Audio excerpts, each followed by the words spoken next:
పంతులు గారు, పోయినసారి భవిష్యవాణిలో రంగం కార్యక్రమంలో ఈ ప్రభుత్వం చేస్తున్న విధానాలు బాలేవని కొంత అసంతృప్తి వ్యక్తం చేశారు. అందుకే ఆ ప్రభుత్వం పోయి కొత్త ప్రభుత్వం వచ్చిందా, అక్కడ చెప్పింది నిజం అయ్యిందా అంటే ఏం చెప్తారు? అమ్మ, పాలిటిక్స్ విషయంలోకి వెళ్తే మనంగా పాలిటిక్స్ లోకి వెళ్ళకూడదు. కానీ అమ్మవారు నేనే అడిగేవాడిని. అమ్మవారు అసంతృప్తి వ్యక్తం చేసింది. జనంలో జరుగుతున్నటువంటి లోటుపాట్లని తెలియజేసింది. ఈ సంవత్సరం పాతవారు వెళ్ళిపోయారు అంటే అంతకుముందు 10 సంవత్సరాలు పాలించింది వాళ్ళే కదమ్మా. అయితే ఆ 10 సంవత్సరాలు ఎందుకు చెక్కలేదు అనేటువంటి ఊహ తదనంతరం మీకు రావచ్చు. ఎవరు రాజ్యపాలన చేసేటువంటి యోగ్యత కలిగి ఉంటారో వారిని జగన్మాత ఆశీర్వదిస్తూనే ఉంటుంది. ఆవిడ తన యొక్క భవిష్యవాణి తెలియచేయడంలో తక్కువలు జరగవద్దు, తక్కువలు జరగనీయకండి అని మనకి నిజంగా చెప్పాలంటే హెచ్చరిక చేస్తున్నది అంతవరకే. ఓకే, భవిష్యవాణి నిజంగా అన్నట్టు జరుగుతుందా, అదంతా నిజమేనా అనే అనుమానాలు చాలా మందికి ఉంటాయి. ఎందుకంటే అక్కడ ఉండేది మీరు ఒక్కరే, ప్రశ్నలు అడుగుతూనే ఉంటారు. ఏం చెప్తారు అసలు చూసే ఆడియన్స్ కి? సూర్యుడిని దాచడం ఎవరి వల్ల కాదమ్మా. అదే విధంగా మీడియా వాళ్ళ కళ్ళు కప్పడం అనేది అసాధ్యమైనటువంటి విషయం. ఇందులో విశేషం ఏంటంటే నువ్వు అడిగావు కాబట్టి చెప్తున్నా అమ్మా.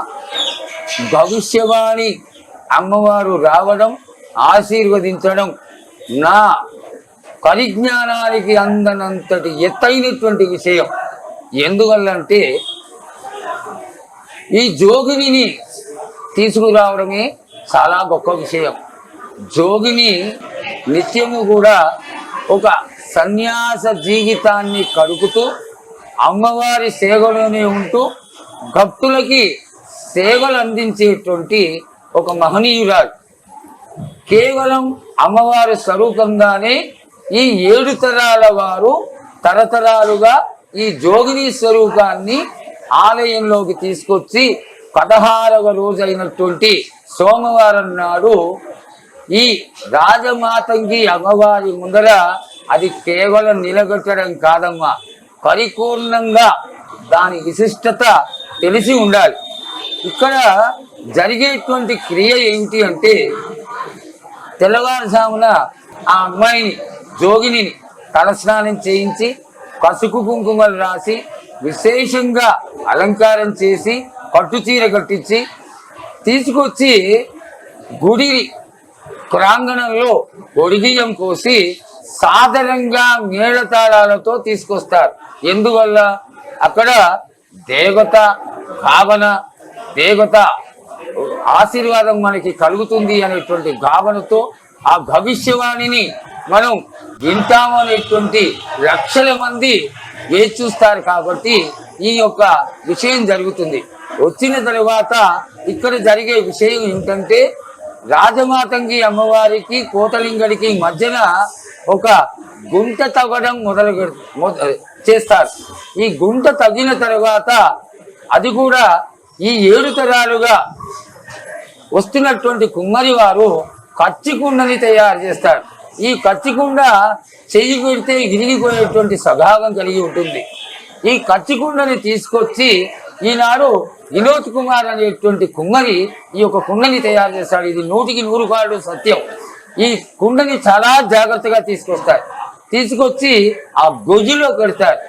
గొయ్యిలో పెట్టి దానిపైన కేవలం చాటకైనా పసుపు కుంకుమలు వేసి ఒక తాంబూలం మాత్రం పెట్టి చిల్లర పైసలు, పంచలోహాలు, స్వర్ణము, వెండి ఇవన్నీ వేసి అమ్మవారిని 8 జాతుల వాళ్ళు సాగర మంత్రాలతో ఈనాడు స్వర్ణ ఎవరైతే ఉందో స్వర్ణలత ఆ అమ్మాయి పైకి ఆవహింప చేస్తారు. మేళ తాళాలతోటి, సాగర మంత్రాలతోటి ఆవహింప చేసినటువంటి ఈ యొక్క స్వర్ణలత వచ్చి ఆ కచ్చికుండకైనా నిలబడుతుంది. కచ్చికుండకైనా నువ్వు నేను నిలబడితే కగిలిపోతుంది. కానీ స్వర్ణలతకి పైకి ఆవాహన అయిన తర్వాత అమ్మవారు వచ్చిన తర్వాత కచ్చికుండకు ఆయన నిలబడితే కచ్చికుండకి ఏమాత్రం చలనం లేకుండా అదే విధంగా ఉంటుంది. పూర్వకాలం 5 నిమిషాలు 6 నిమిషాలు ఆ విధంగా ఈ యొక్క రంగం కార్యక్రమం జరిగేది, వెళ్ళిపోతూ ఉండేది. కానీ 30 సంవత్సరాల కింద నుంచి ఎండోమెంట్స్ డిపార్ట్మెంట్ వాళ్ళందరూ తీర్మానం చేసి ఇన్ని కోట్లు లక్షలు ఖర్చు పెట్టి ఈ యొక్క కార్యక్రమాన్ని చేసిన తర్వాత భవిష్యత్తు వాణి వినడానికే యావత్ భారతదేశమే కాకుండా యావత్ ప్రపంచము వేచి చూస్తున్నది. కాబట్టి అమ్మవారు ఎక్కువసేపు ఉండాలని వేడుకోమని అడగగా నేను వేడుకోవడం, అమ్మవారు 30 నుంచి 40 నిమిషాల వరకు జన యొక్క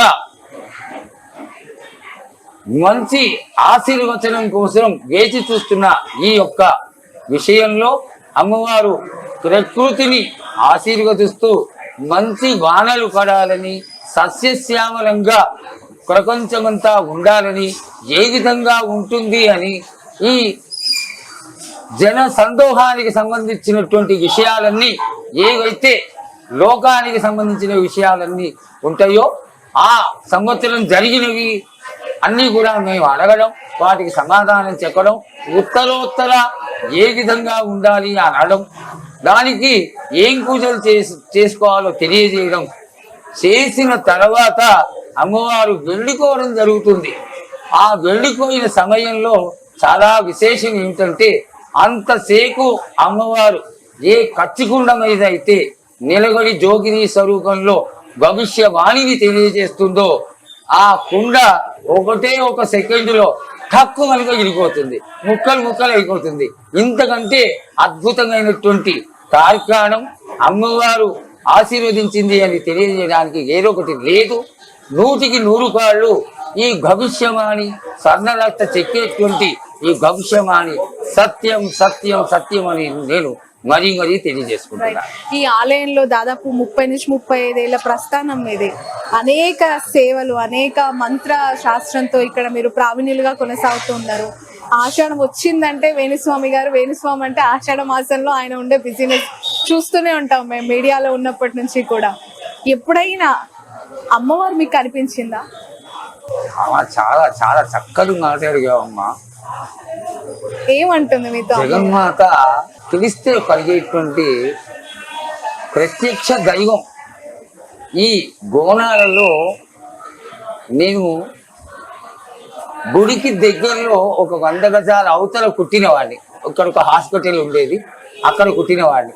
ఆ పక్కనే కలాసిగూడ స్కూల్లో చదువుకున్నవాడిని. మా అందరికీ కూడా జగన్మాత అంటే ఆడగిడ్డే అంటే ఇంకా 100కి 100 కాళ్ళు ఆడగిడ్డే.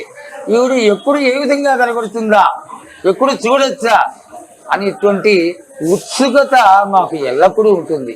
నేను బహుశా 7-8 క్లాసులు స్కూల్లో చదువుతున్నాను.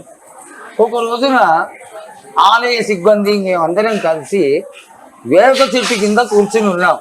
ఇక్కడ ఈ మొదటి నుంచి వస్తున్నటువంటి ఈ పని జాతరని చేసేటువంటి కులాల వాళ్ళందరూ 12 గంటలకి ఈ మనం పెట్టినటువంటి బోనాన్ని, వండించినటువంటి ఒక 50-60 కిలోల అన్నాన్ని బుట్టలలో ఎత్తుకొని మేళ తాళాలతోటి గ్రామం అంతా తిరగడానికి వెళ్తారు.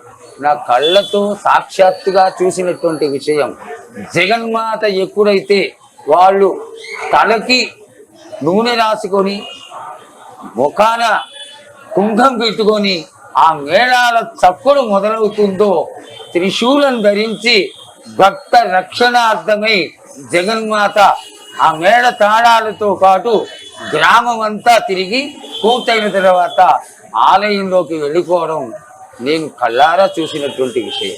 ఓకే, సో ఈ మీరు ఇంతకుముందు అన్నారు భూత ప్రేత పిశాచాలు అఘోరాలకి సంబంధించినవి కూడా ఈ అమ్మవారికి అంత పవర్ ఉందా? అలాంటి వాళ్ళు ఎవరైనా పీడ పట్టిన వాళ్ళు ఇక్కడికి వస్తే పూర్తిగా నిర్మూలించబడుతుంది అంటారు. మహాకాళి, మహాలక్ష్మి, మహాసరస్వతి ముగ్గురమ్మల మూల కుటుంబ జగన్మాత సరస్వతీదేవి విద్యను మాత్రమే ఇస్తుందేమో, ధనలక్ష్మి ఘనాన్ని మాత్రమే ఇస్తుందేమో.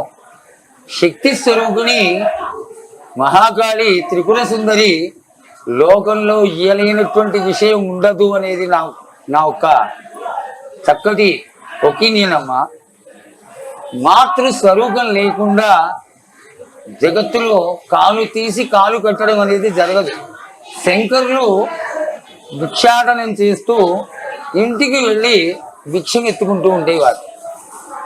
అయితే ఈ జగన్మాతకి ఒక చక్కటి ఊహ కలిగింది. ఎందుకు కలిగిందో, ఆనాడు జగద్గురువులు శంకరాచార్యుల వారు శక్తి స్వరూపానికి ఎక్కువ ప్రాధాన్యత ఇచ్చేవారు కాదు.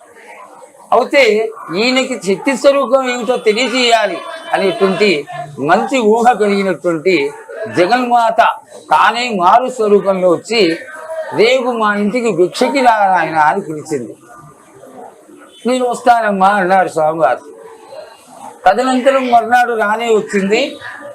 స్వామివారు భిక్షకి బయలుదేరుతామని లేస్తుండగా కడిపోతున్నారు. ఎందుకు కడిపోతున్నారో ఆయనకి తెలియట్లేదు. కాలం దాటిపోతుంది. ఆ ముత్తైదు మళ్ళీ వచ్చింది. అదేమిటి నాయన, నువ్వు భోజనానికి వస్తానో భిక్ష నీకు ఏర్పాటు చేయడం జరిగింది, ఎందుకు భిక్షకి రావడం లేదు, కారణం ఏమిటి అని అడగగా, అమ్మ నువ్వు పిలిచావు, నేను వస్తా అని చెప్పాను, కానీ ఈ రోజు ఎందుకో నాకు శక్తి లేకుండా ఉంది తల్లి అన్నారట. అసలు శక్తే లేనటువంటి స్వరూపంలో నీకు శక్తి ఎక్కడి నుంచి వచ్చింది ఆయన అడిగిందిట. అప్పుడు శంకరులు గ్రహించారు, వచ్చినటువంటిది సామాన్యమైనటువంటి దేవత మామూలు స్వరూపిణి కాదు, జగన్మాత అయినటువంటి త్రిపుర సుందరి వచ్చింది. ఆ త్రిపుర సుందరి మహాకాళీ స్వరూపమైనటువంటి త్రిపుర సుందరి లేని అణు ఉన్నదా, అటువంటి చోటు ఉన్నదా? ఇది మనలో ఉన్నటువంటి దౌర్బల్యం. ఆవిడ లేనటువంటి చోటు లేదు. ఆ జగన్మాతయే సర్వానికి మూలమైనటువంటి అది దేవత. ఆ అమ్మని ఆశ్రయించి కోరుకునే వాళ్ళని అన్ని రకాలుగా కాపాడేటువంటి దేవతయే ఉజ్జయిని మహాకాళి స్వరూపిణి, మహాకాళి స్వరూపిణిగా తేలొందుతున్నటువంటి జగన్మాత. ఇప్పుడు ఆపరేషన్ లేకుండానే మోకాళ్లకు ప్లాస్మా ట్రీట్మెంట్, మీ ఆర్థోపెటిక్ సమస్యలన్నిటికీ రోబోటిక్ టెక్నాలజీ ద్వారా తక్కువ ఖర్చుతో శాశ్వత పరిష్కారం, ఫ్రీ కన్సల్టేషన్, ప్రతి ట్రీట్మెంట్ పై 20% డిస్కౌంట్. ఈ ఆఫర్ కొద్ది రోజులు మాత్రమే. త్వరపడండి. V9 hospitals 9281465842.